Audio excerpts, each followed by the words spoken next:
Gerald Knaus, welcome to the podcast. Hi, Yascha.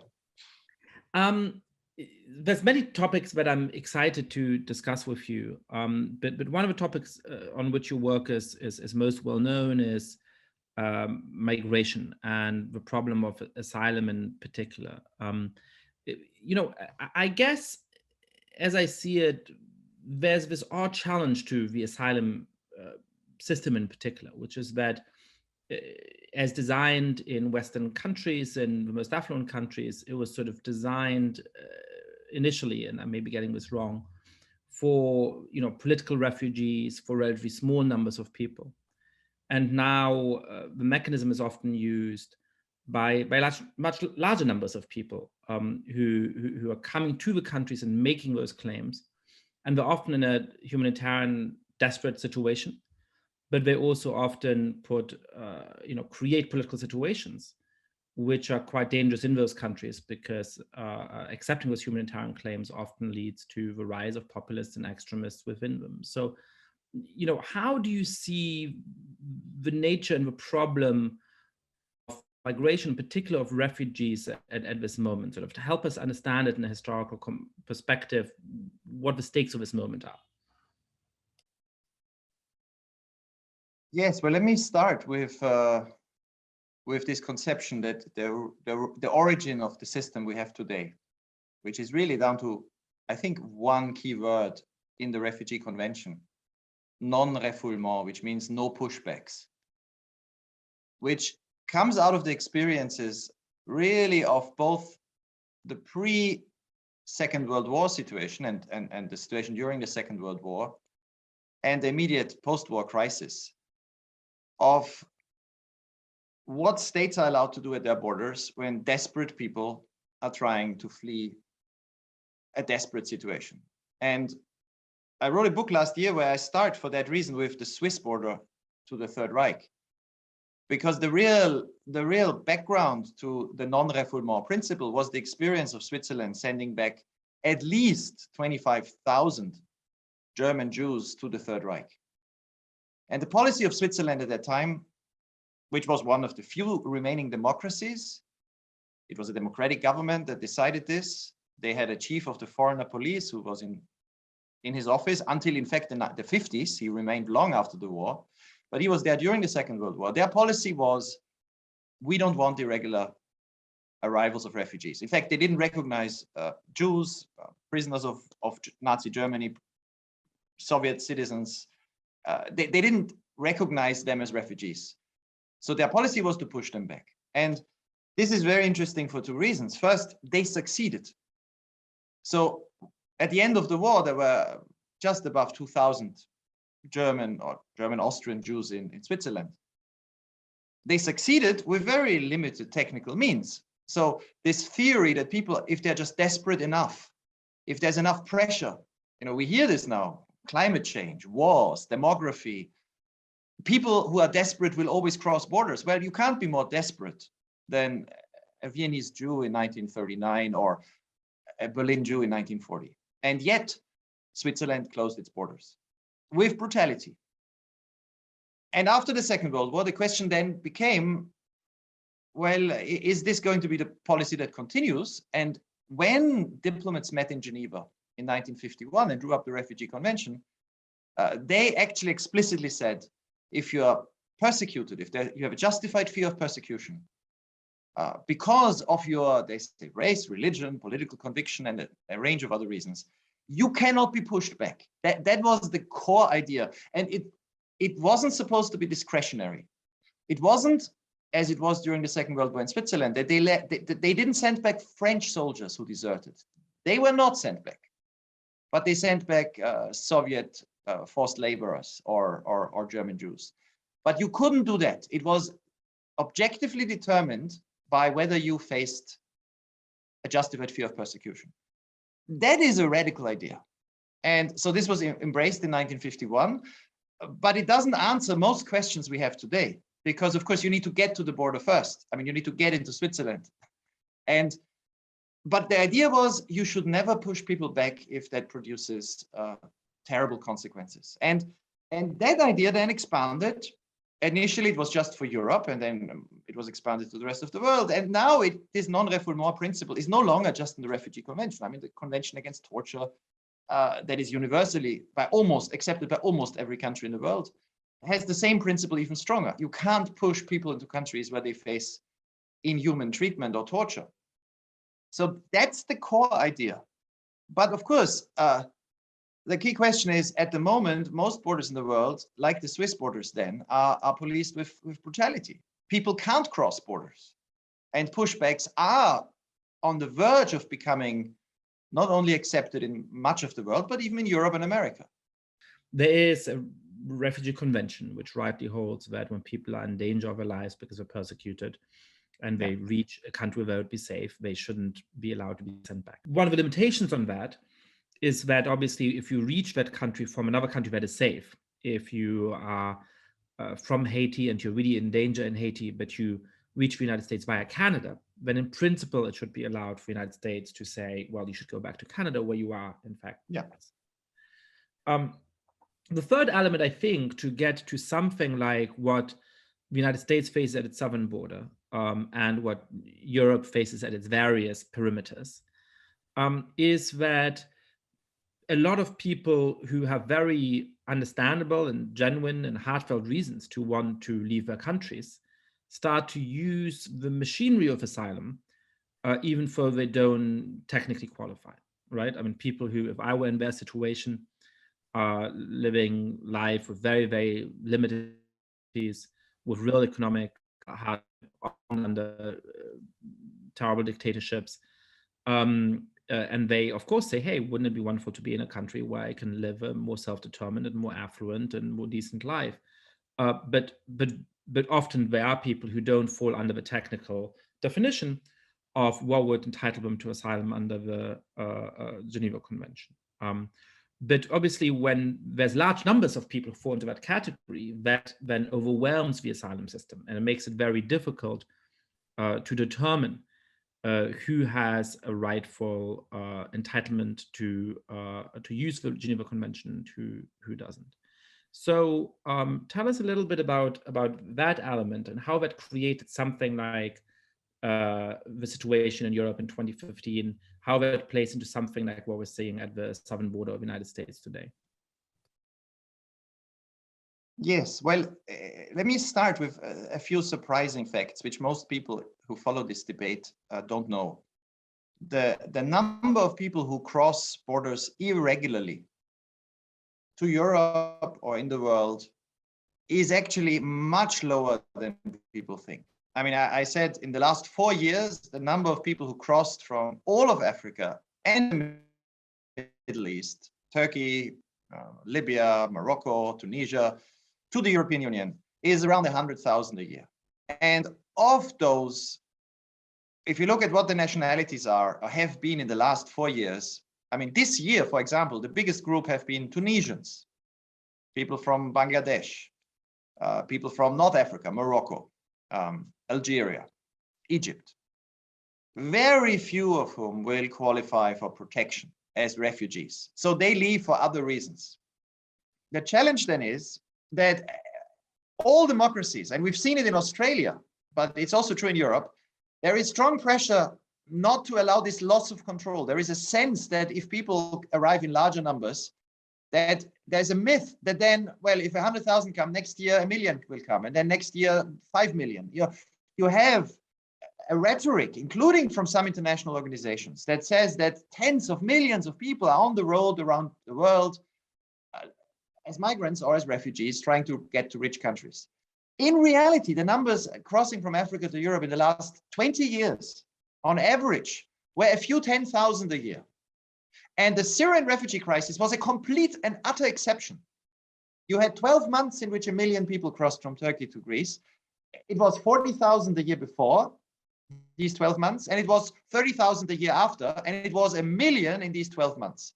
And that exception had to do with the fact that the biggest refugee crisis in the world, which was Syria, generating millions of refugees, the biggest crisis of refugees since the early 70s in the world, was next to Europe. So Turkey, which kept its borders to Syria open for many years, So any Syrian could enter Turkey legally. Turkey became the country with most refugees in the world. Lebanon, the country with most refugees per capita in the world. And so of those who reached Turkey, a minority then for 12 months went on to Europe. Most remained in Turkey. But this is completely exceptional. And the reality is, if you look today at Syria, or if you look today at Afghanistan, where there's a massive famine, there are a lot of people who are in fear of persecution, a lot of people who have reasons to flee, they can't get out.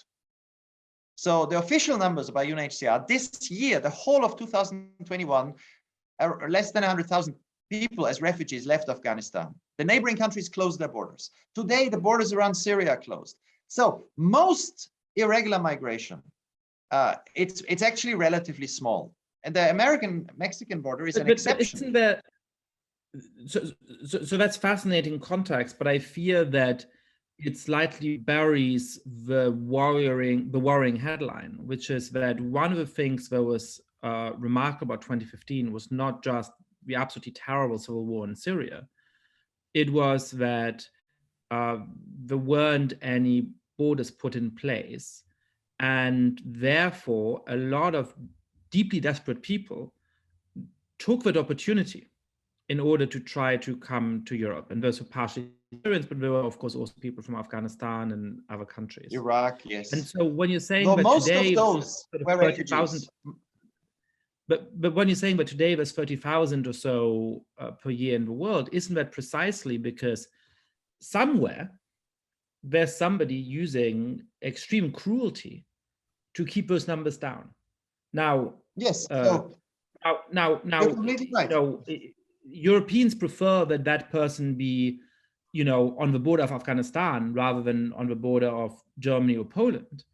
But doesn't this sort of whole system hinge on the presence of some coercive force in very brutal ways,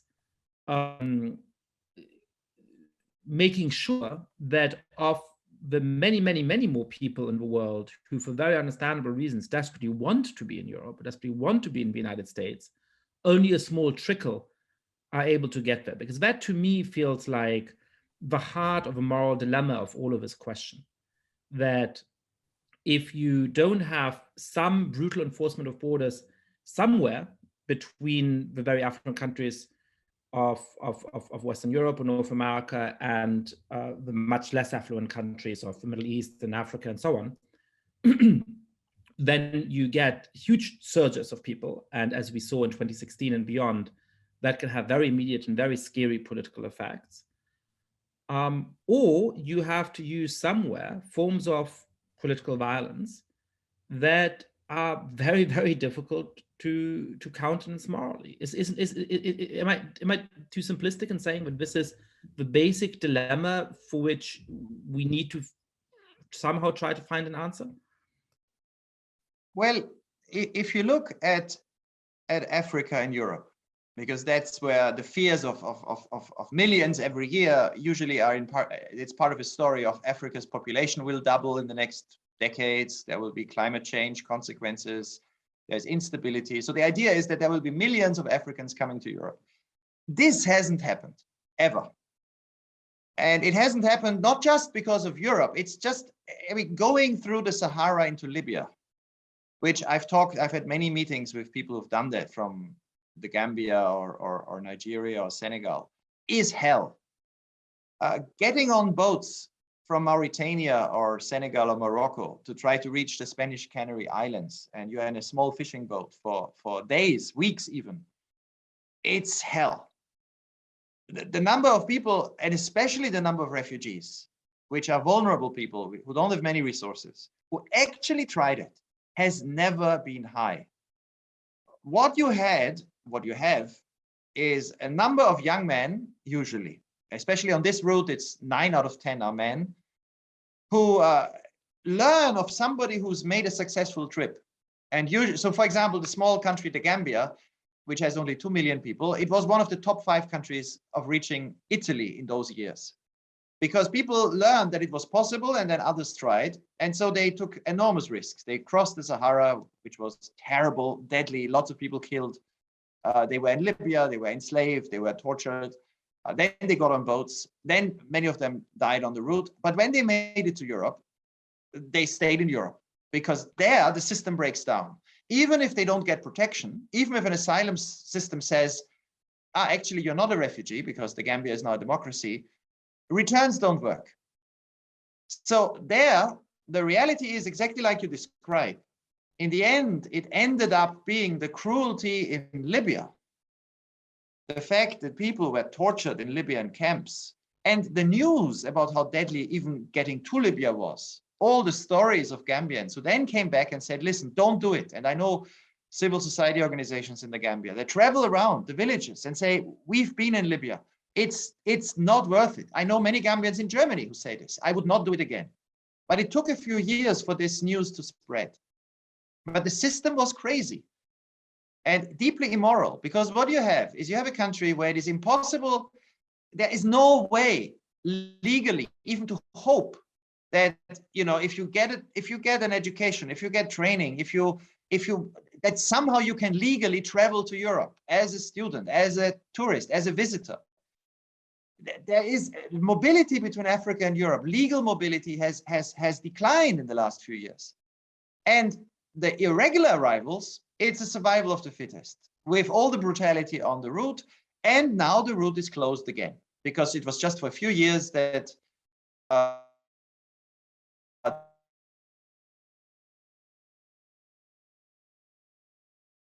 the Libyan authorities allowed boats to leave. Now they stop it. They are supported by the EU. So in Libya, what you should do, and to coming to solutions. And I've been to the Gambia many times now, and I've proposed this in Germany because a lot of these Gambians then went from Italy to Germany. They are now here and have been here for 6 years. Make an agreement between Germany and the Gambia. Say that those who are now here, you will not deport them. It's not going to work. The Gambia wouldn't accept them. It's deeply unpopular. But also from now on, anybody who comes and reaches Germany and who is not a refugee, which is 95%, the Gambia agrees to take them back immediately. So if they are not refugees, you take them back immediately. The goal should be you discourage further irregular migration.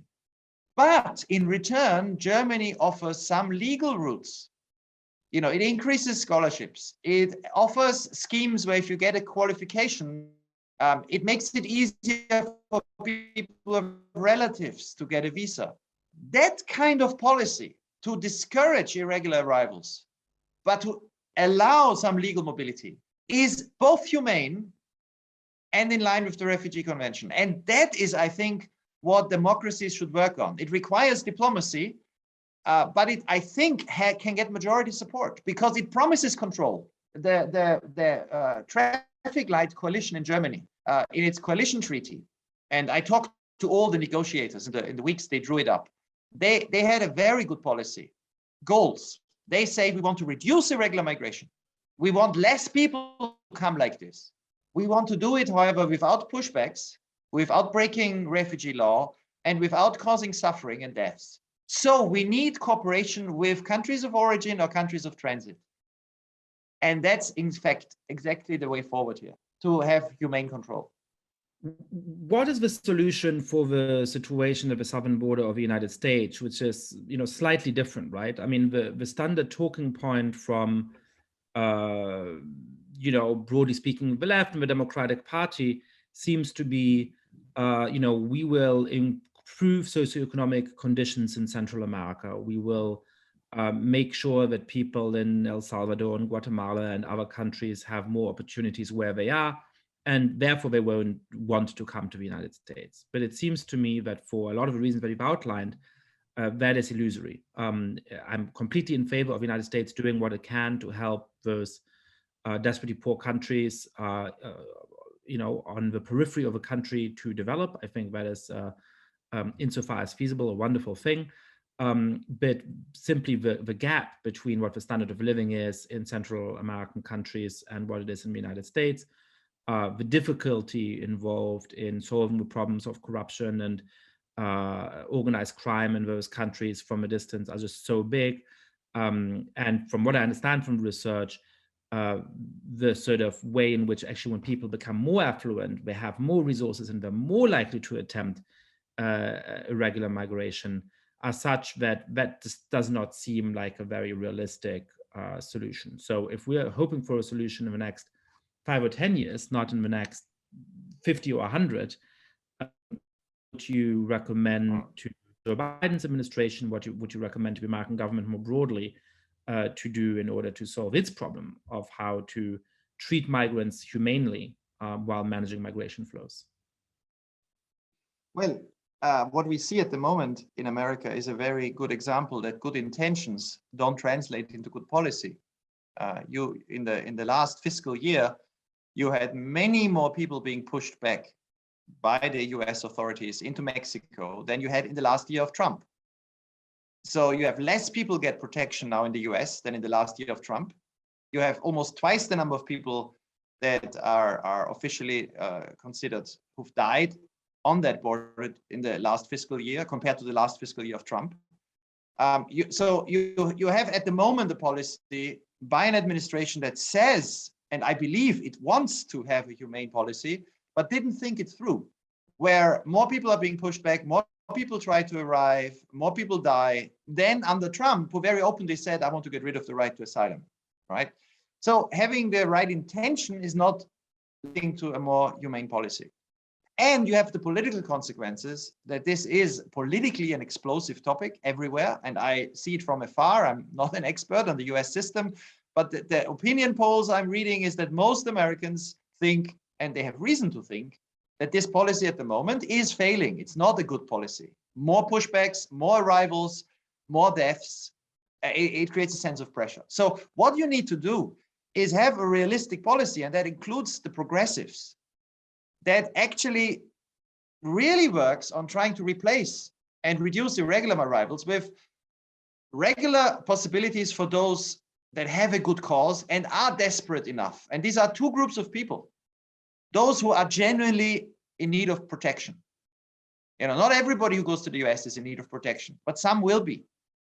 And if you are desperate and really in need of protection, then the way to stop you going the regular route is to offer you some chance where you can apply in a neighboring country for resettlement.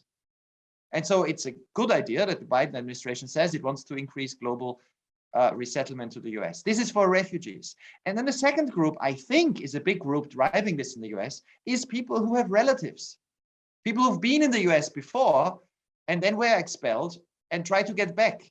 From the media reporting, I mean, these are people who are very motivated.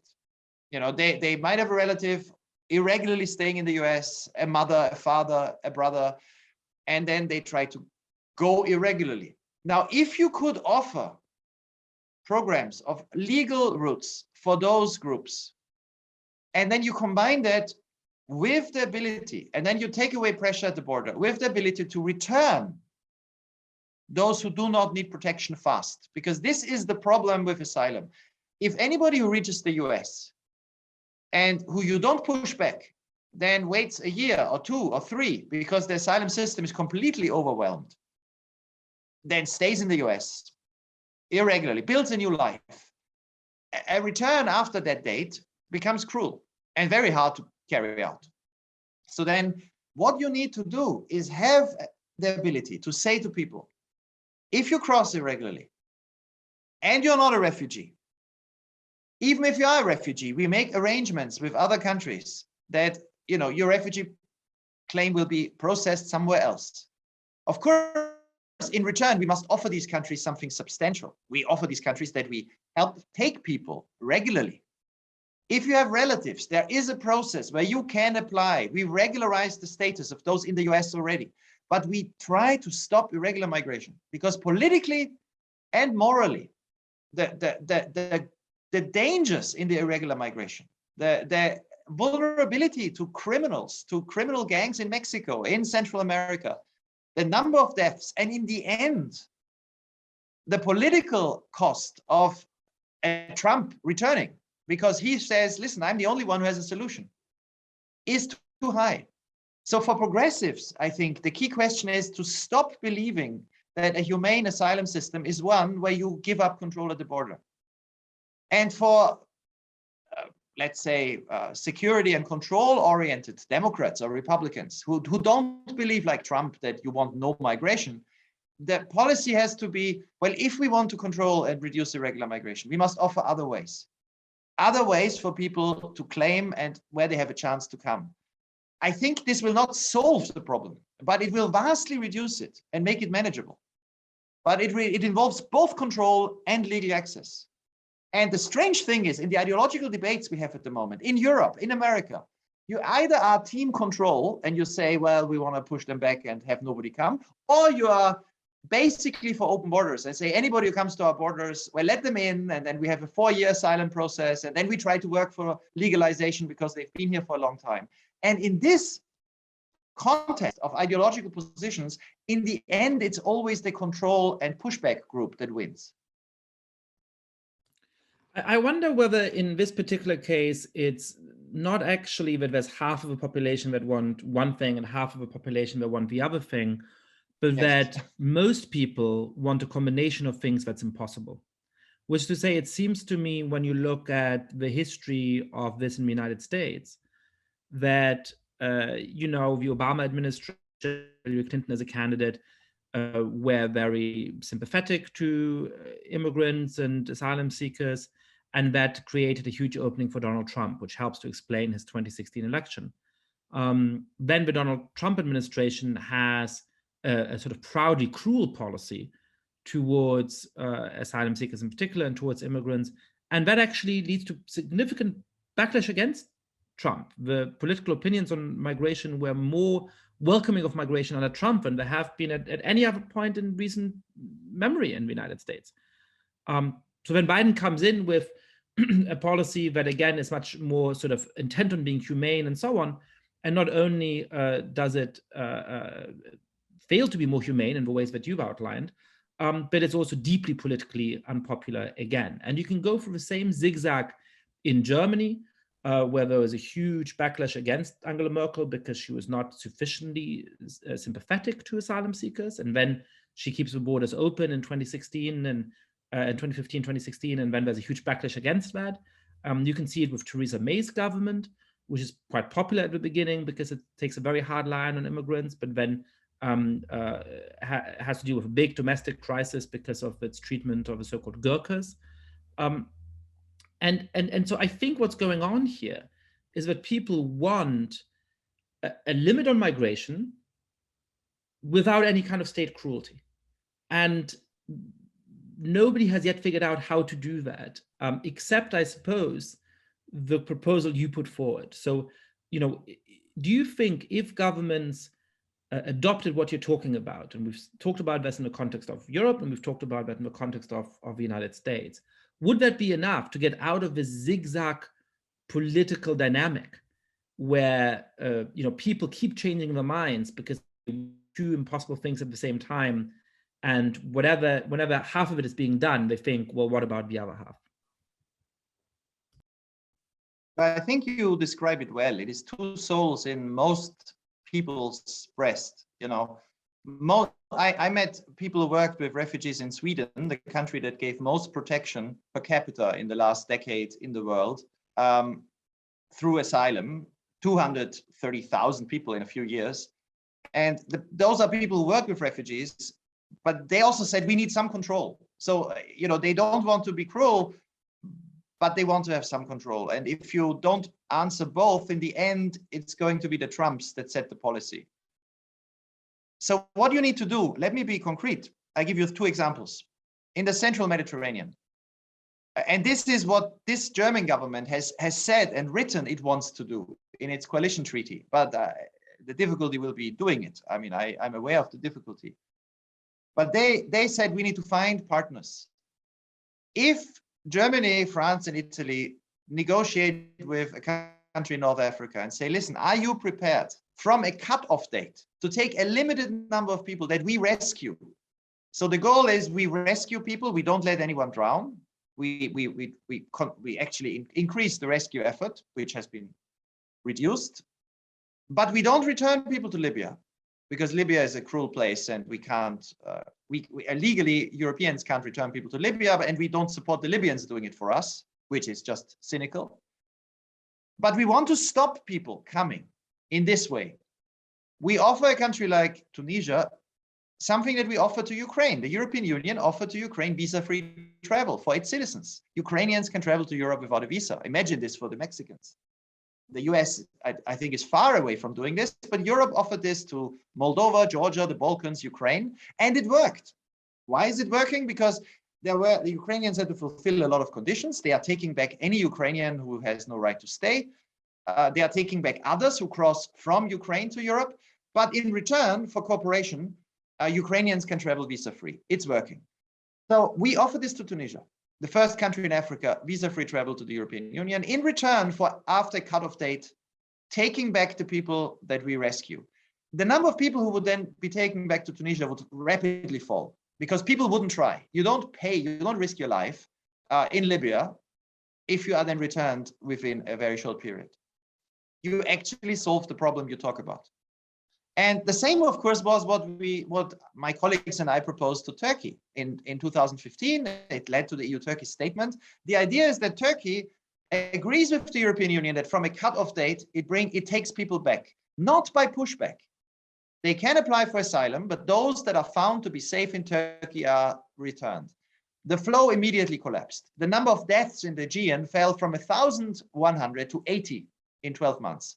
And in return, the European Union offered to Turkey resettlement of refugees in a larger number, support for the refugees in Turkey, financially the biggest aid in the history of the EU, 6 billion for the 3.5 million refugees in Turkey for 4 years, plus the promise of visa-free travel for Turks, which in the end, because of the military coup attempt in Turkey, collapsed. But this was a fair offer.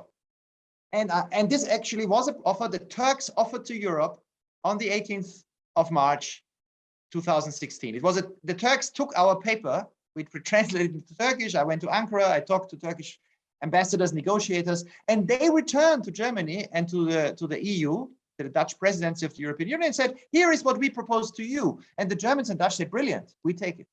So this is what we need to achieve with Morocco, with Tunisia, with other countries where we have legal migration, more resettlement, more support, and less people dying in the Mediterranean.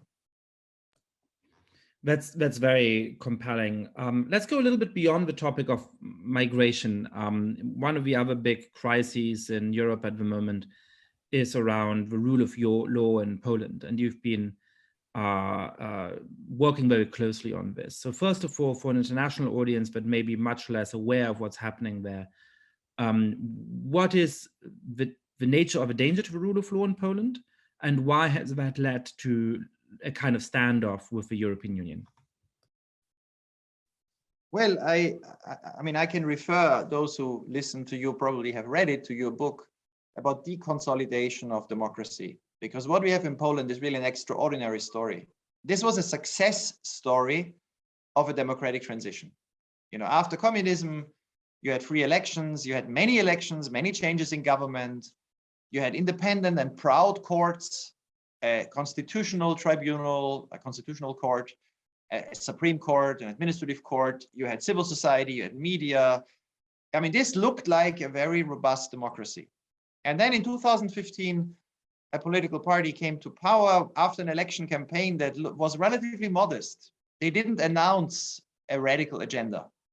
But once they gained power, they actually set out in an incredibly smart, politically smart and brutal way to capture the key institutions. For example, in the Constitutional Court, they just paralyzed it. They imposed judges.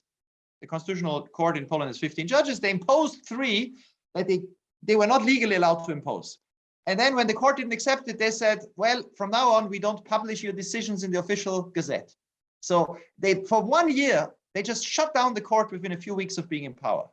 And then they played another trick to put a loyalist in the position of president of that court. And since then, the Constitutional Court has become a mouthpiece for the government. Whatever they want to do, the court always says it's constitutional. And then they set out to fire a huge number of judges, to create a system where the Minister of Justice in the country is also in control of all the prosecutors. He can fire the presidents of every court in the country, which in turn means he can have pressure on every judge. And he can have a system where he can discipline every judge in the country for their decisions. So an extraordinary concentration of powers in the hand of a minister of justice. Everything that happens in a courtroom in Poland, this man can control.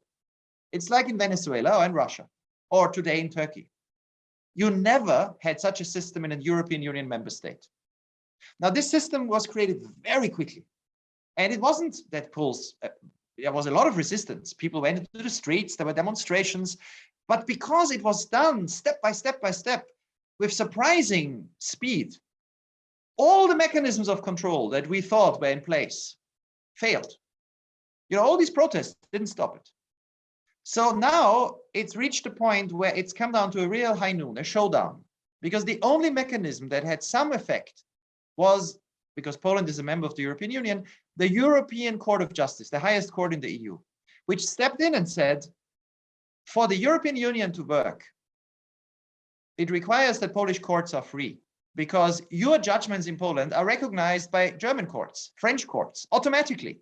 But if your courts do what the Minister of Justice tells them to do, if your judges are not free, the rest of Europe can't recognize these judgments anymore. And then the European legal structure, which is based on voluntarily accepting each other's rules and judgments, you agree on them first, but then it's applied by national courts, collapses. So the European judges said, this cannot be possible in a member state. And now this fight has, the fight has reached its highest, it's the moment of truth, because now the European Commission or the European institutions must decide if they put a massive fine on Poland. They can, legally, they can ask for a fine of 5 billion a year, which is what we recommend. To say, if you don't implement this judgment within 2 months, you have to pay 5 billion to the European Union, 1% of your GDP a year, which is what the European Union does with companies when they break competition law. You know, a certain percentage of their turnover, you have to pay. It needs to deter. And in Poland, then the question is, where most polls, actually in opinion polls, are pro-European Union, and a slight majority even thinks the European Union is too weak on the rule of law. Will this then stop the Minister of Justice? Will this be a great success for the rule of law imposed by European Court? Or will it turn into a great failure where the European legal structure collapses? And it's literally these weeks that this battle is coming to a head, and it will be of huge significance for the future of this unique construction of member states jointly making laws and recognizing each other's judgments, that is Europe, whether this will work out well. So I guess I have two sources of slight skepticism about how likely it is that the European Court of Justice is likely to be able to deter Poland. The first is that we had a theory as political scientists that not just countries like Poland would be consolidated democracies and that there would be safe and democratic systems, but also that membership in the European Union would, through all kinds of mechanisms, lock in the democratic institutions, that it would be impossible for a member state of the European Union to backslide in that manner. And so far, it has seemed to be the case that at each juncture, other member states of the European Union have not had the political will to impose any significant consequences on backsliding democracies, which include Poland, but also Hungary and arguably a few other Central European states. And so I guess the first question is sort of how likely is it that these very steep consequences will be applied? Does that just depend on the will of the European Court of Justice, or does it also need the cooperation of the European Commission and other European institutions? And then the second question is, look, ideally, the ECJ imposes the steep punishment, the Minister of Justice backtracks, and a kind of red line has been enforced. What happens if Poland simply ignores the ruling of the ECJ? Is that the beginning or the end of Poland's membership in the European Union, or is that simply likely to result in a demonstration of power by Poland, which is to say, we can be a member of the EU, we can ignore this ruling, we cannot pay you 1% in GDP, even though you say we have to, and there's nothing the EU can do?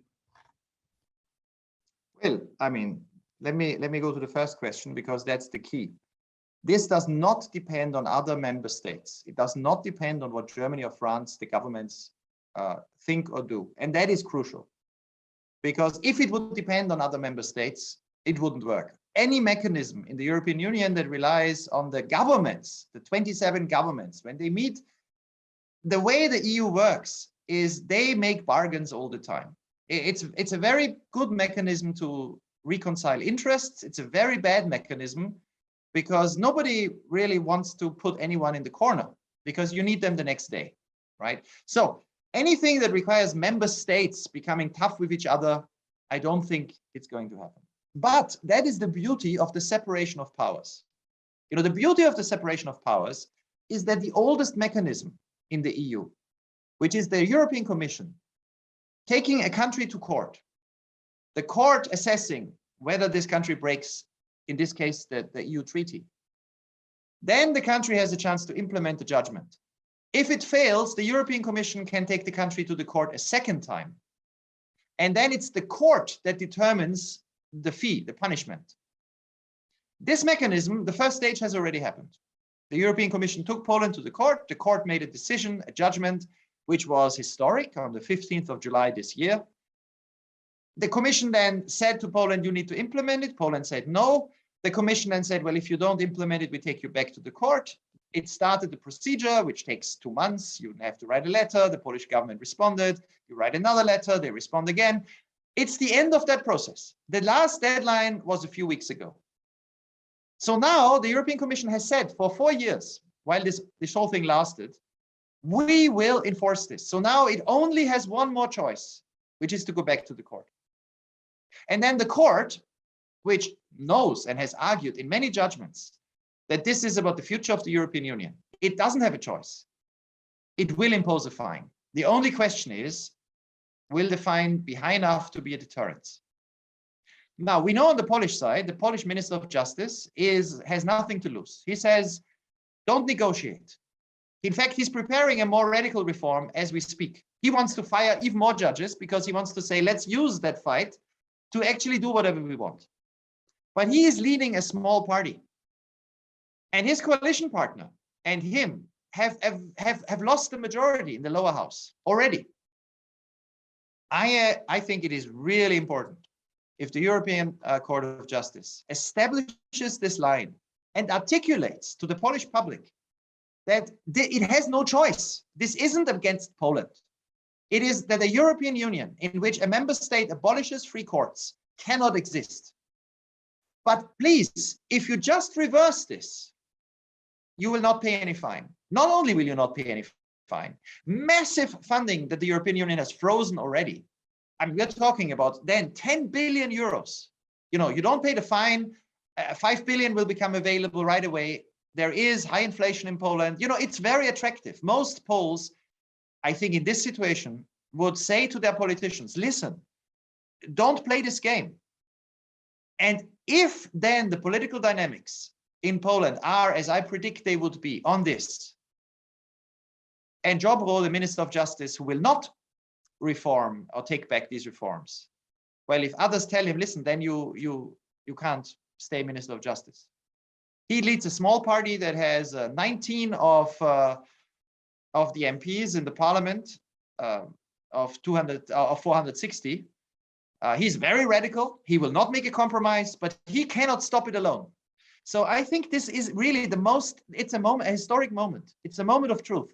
If you are right and the Commission and the court shy away from this confrontation and Ziobro wins, not only will democracy in Poland go the way of Venezuela, but the European Union itself faces the biggest crisis in its history. But if this mechanism that is there manages to defeat what is a huge challenge to democracy, and you know, it's not about who rules in Poland. You can have conservative governments, but you can't have governments that fire all the judges and control all the prosecutors and make them dependent on one man. If the European Union wins this battle, it's the most important victory for consolidating democracies who are EU members that we've ever seen. So let's hope for a moment, because you're very inspiring on this point, and you know, may it all come true. What then is the step to making sure is preserved in Hungary, that there's no further democratic backsliding in other European Union states? Does that provide a kind of blueprint of a way forward that can make sure that future processes of democratic deconsolidation within the European Union are hopefully cut off at an earlier stage, and certainly can't progress beyond where they have gotten to today in Poland and Hungary? Well, I think what we are talking, Poland, the Polish government has argued in the last months that this is all about a power grab by Brussels institutions, that they are doing things they're not allowed to do. They want to create a centralizing federal state. That's all nonsense. There are no more of these judgments, no more infringement decisions today than there were 5 years ago. You know, it's not that European institutions are more active now in punishing states or imposing fines than they were before. Poland is really unique. And this is true for Hungary too. Hungary has never had a judgment by the European Court of Justice that said that its judiciary is no longer providing access to effective justice. This is Article 19 of the European Treaty, which says any member state is required to ensure that there are independent courts providing effective justice. Now, Poland is the only member state where this was ever found not to be the case. If Poland has to step back and reform the system so that it provides effective justice through independent courts, you've created a red line for all other countries in the future. So countries know the European institutions remain very reluctant to get involved. There are not many fines. You know, the total number of fines per year in the whole European Union, on average, imposed by the European Court of Justice is 2. So in the whole EU, on average, you get 2 times a year a financial penalty against the member state. So this is not a very activist court, right? But the goal should be to say, if you cross this line, if you don't implement a judgment that you've abolished independent courts, then the fine will be so prohibitive that really it's like you are saying you want to leave the EU. Now, the EU is a voluntary association, like the United Kingdom showed. You can leave it. But most people in most countries don't want to leave it. So if you make clear that there is, in fact, a red line that only Poland has crossed so far. Hungary has different problems with the rule of law. Hungary has a problem with corruption, has a problem with, but in Hungary, a democratic election might be possible next year. That might see a change of government. I think it's been a bit lazy of this to always say Hungary and Poland are the same problem. Hungary has many problems, and I was attacked by Viktor Orban a lot in Hungarian media as an enemy of the state, as like what did he say? All these newspapers said I was the conductor of the Soros empire in Europe, you know, allegedly. But I've always said Hungary is different from Poland. In Hungary, the European Union should just do something else. It should check that the money it spends doesn't feed a corrupt machinery that allows Orban to buy friends. You know, that's the big problem. It's a problem really of the use of money, because Hungary receives billions a year. But I think that kind of principle, last year we called it an Article 19 principle, after the article of the EU Treaty about the rule of law and effective justice, would be a great step for the whole of the EU. And it would, of course, in future, hopefully, make countries not even get close to that red line. I want to ask you a sort of broader thematic question to round off this conversation, which is that both on the topic of immigration and on the topic of the rule of law in the European Union, you've tackled areas that are intractable, where there seemingly isn't a good solution. And you've been able to not only come up with, but actually really influence politics through ideas that somehow seem to cut through the Gordian knot. How does one go about doing that? And how can we collectively get better at cutting through the many Gordian knots of which the politics of, you know, developed democracies now seem to consist in all kinds of areas in North America and Western Europe and many other parts of the world? I think the key is that when we approach a problem, I mean, my colleagues and myself, we have this small think tank. I mean, we don't have a big budget. We are not many people. We have 15 people, but we work on problems that we identify as existential for European democracy and stability and human rights. We go into great detail. We try to really, so on Poland, we've now written a lot of very detailed analysis, and we are trying, and of course we go to Poland a lot, we go to all the policymakers in Europe, we understand what they think, we see their constraints, and we then try to find, which I think is what these populists have been doing effectively. We try to find the point to concentrate on where the decisive instruments exist to do something. A lot of weakness in the response of progressives is those who worry about these populist attacks on our institutions, is that they respond in a very broad way. They respond with moralistic appeals. They see a very broad attack by populists all across Europe without distinguishing what specifically might be done in Poland. What specific tool might be used when it comes to Hungary? Where do European leaders, for example, I would never appeal to the European member states, the Council, to use what is a new mechanism, a democracy mechanism, well, it's rule of law mechanism, which requires a majority vote of member states, because I know they wouldn't do it. You know, you study institutions and you try to be realistic about what they can do, and then you narrow it down. And then you need to communicate effectively. I don't know if you've read any of our reports on Poland, but when we describe the crisis, we basically write like you're an intelligent 15-year-old, which is what most of us are on all the topics we don't understand or we are not experts on, right? And we then write in our report, imagine you are Adam, a young judge in Poland, and you start your career. How does this system which Poland has built work on you? And then we describe what it means. You know, the president of your court is controlled by the minister. Your promotion is controlled by the minister. You can be punished by the minister. The prosecutor you face in the courtroom is controlled by the minister. You know, your education was in a school controlled by the minister. We are making it very real. Or we are describing the story of an imaginary judge, Magda, who's 40 and works as a president of a court, and say, how does she, so then people understand why this is unique. I think the key, and the same is true for migration. If you want to work on humane borders, you need to understand, we've spent a lot of time talking to border guards, you know, the Finnish border guard service. I went with them to the Russian border and they explained to me what they can and can't do. I spend a lot of time with asylum officers in the big asylum systems in Europe, the Dutch system, the French system, the German system. I was invited by the French Minister of Interior a few weeks ago to give a presentation of our ideas to all his prefects. You know, hundreds of French officials in the Ministry of Interior. When you speak to them, I can't just go there and say, what you do is bad. I must think, what are the problems they are trying to solve? And show them that what we propose works for them. And I think this means you cannot work on a lot of issues. You can't make many general proposals. You need to focus on solving one problem at a time. And then you know it will take years if you're lucky.